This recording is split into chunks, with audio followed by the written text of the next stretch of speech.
今日去街市就諗住買餸啦，咁啊就冇乜頭緒，唔知煮乜喎。咁啊行埋去淡水魚檔嗰度咧，咁啊喺度諗下買咩啦咁啊。咁跟住同佢傾下魚檔話，不如試下蒸脆肉鯇魚骨啦。我話脆肉鯇魚骨都可以蒸嘅咩？佢話你試下都 OK 好食㗎，因為佢啲肉就唔係話好濃味。咁你試下揾蒜頭豆豉啊，或者麵豉去蒸都唔錯喎。咁我試下啊，咁好啊，試下，因為都幾正。脆肉鯇魚骨咧就有食過，通常打邊爐落嚟就咁食嘅啫。咁啊好有咬口啊，咁但係蒸就真係第一次喎。咁啊試下咯。咁我諗下都應該用麵豉蒸都幾惹味嘅。咁於是就諗住用麵豉嚟蒸啦。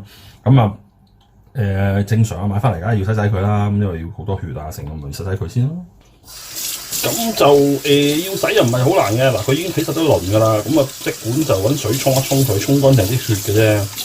咁沖咗啲血，跟住抹翻乾佢就 OK 㗎。咁即係啲血盡量沖乾淨佢啦。洗完沖完之後，盡量就睇下揾啲 kitchen paper 嗰啲咁嘅廚房紙，就盡量每一嚿都抹乾佢啦。咁因為啲水咧就係啲腥味嘅來源嚟嘅。咁啊抹乾佢先再搞，係啦。嗱，咁啲魚就洗乾淨啦，抹乾晒水啦。咁另外我仲需要有啲嘅其他嘅配料，咁有啲薑，我切咗啲薑絲啦。有啲紅辣椒啊，切咗啲紅椒絲啦，咁啊刮晒啲籽佢啦，啲籽好辣嘅。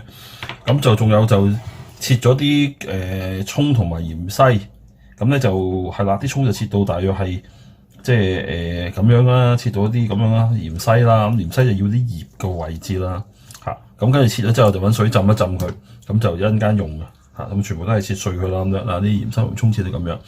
咁仲除此之外咧，我就整咗個蒸魚豉油。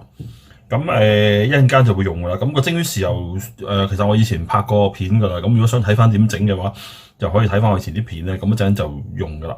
就準備個麵豉醬咧去整嗰個蒸魚。咁我有啲麵豉醬啦，呢個係啲麵豉係甜麵醬。咁要大約都係一啲味都濃嘅，咁所以羹領啦應該 OK 嘅。少少呢一個紹酒，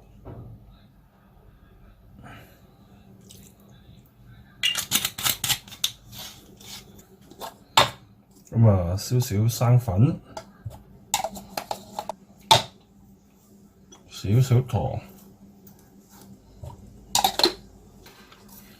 少少鹽，少少胡椒。少少生抽，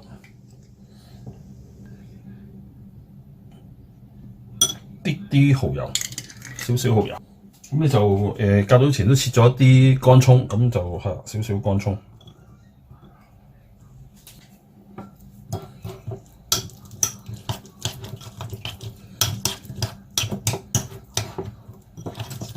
咁就應該差唔多，咁就落埋啲薑絲落去。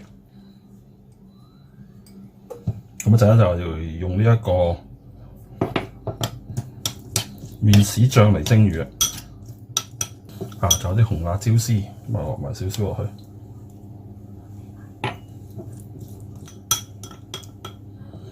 備用。一陣間搞蒸之前咧，咁就首先就頭先整咗嗰啲麵豉醬啦，咁就撈埋落去啲魚度。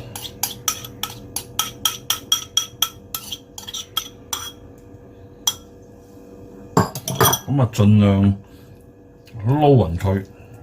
我中意揾手啊，因為最方便快捷啊。筷子咧就可以慢慢搞下搞下都未必撈得勻，但揾手撈咧就好快撈得勻噶啦。